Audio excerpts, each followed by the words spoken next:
2 days into your physics program at Stanford University, you quit school to start a company called Zip2, a media company, right. Which you sold a few years later for a paltry $307 million.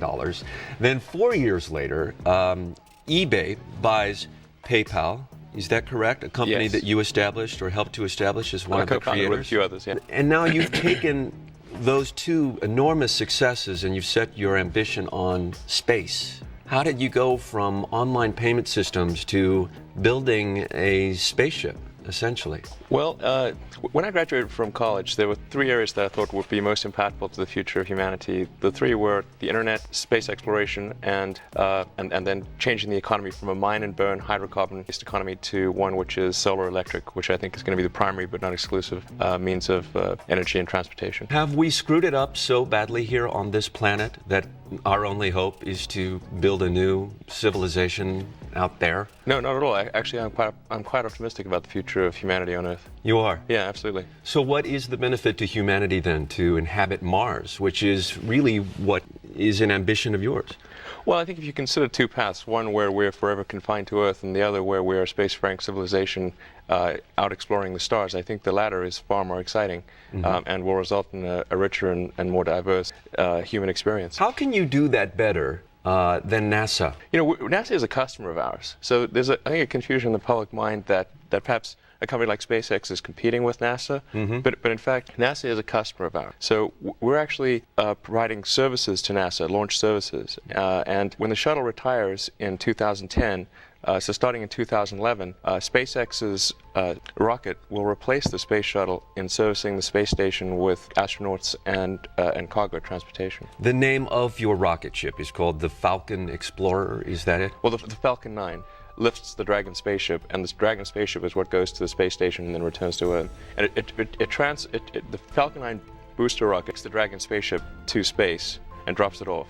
Then it goes to the space station, docks with the space station, transfers astronauts or resupply, cargo, whatever the case may be, and then the Dragon spacecraft returns to Earth. The news articles in the late 60s, early 70s, the expectation was that by now, in the 21st century, we would have a moon base and probably even a Mars base. And I think if you'd asked anyone at that point in time whether we would be unable to go to the moon and not have been to Mars, I think they would think you're crazy. The only thing I would sort of argue with is that I don't think we should be going back to the moon. I think we should be focused on Mars. I think we saw You think that's a mistake, focusing on the moon? I do think we should rather go. I think we should rather be focused on Mars. This ambition to explore space.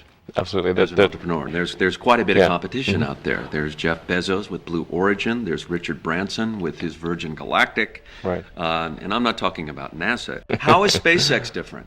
Well, let me ask you this question. Yeah. Who is your competition? We have no serious competition. None. Not presently. Who's chasing you? Well, then I think none that I'm aware of. It's not in the same league technologically.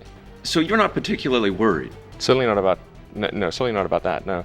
The things that worry me are we going to make a mistake, but none of the competition that I'm aware of.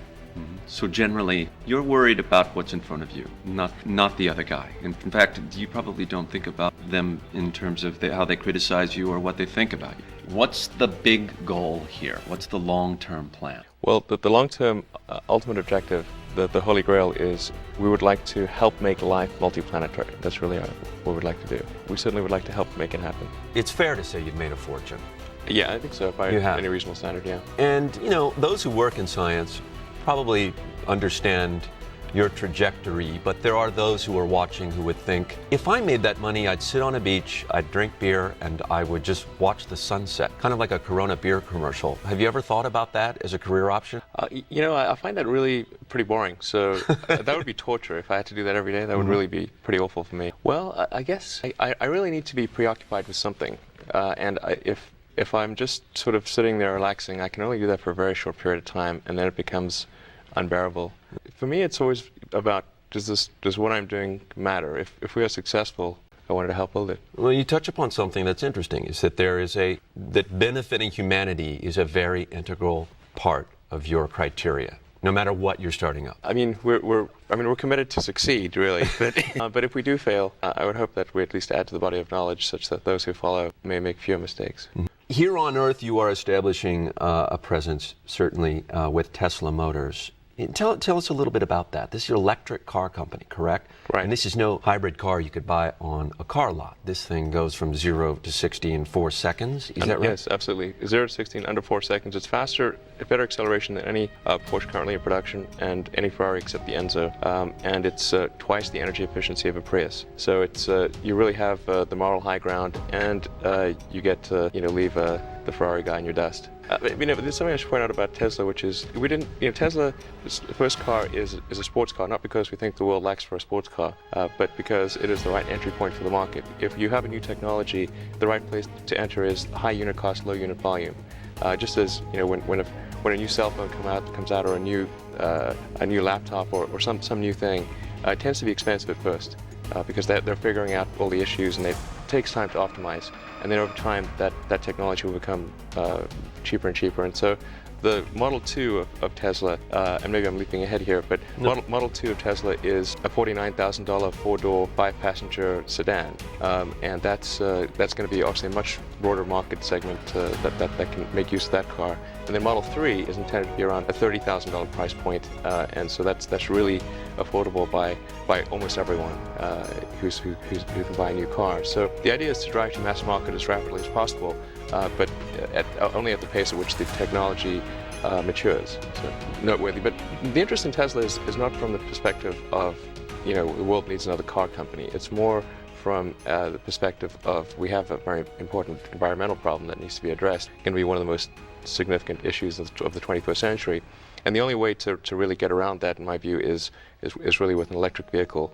And then you need to pair that up with a zero-emission power generation method, such as solar power. Mm-hmm. I think solar power is going to be a really big deal. Tesla is not a hybrid car. Tesla is pure electric. Pure electric. One of the primary complaints about hybrid vehicles is they're not fast enough. You seem to overcome this. You won't have any trouble with this. In fact, really, there's something uniquely better about electric vehicles, which is that the torque response is immediate. So if you want to pass someone, the response of the car is very immediate. It's more fun to drive an electric car than it is to drive a gasoline car. Mm-hmm.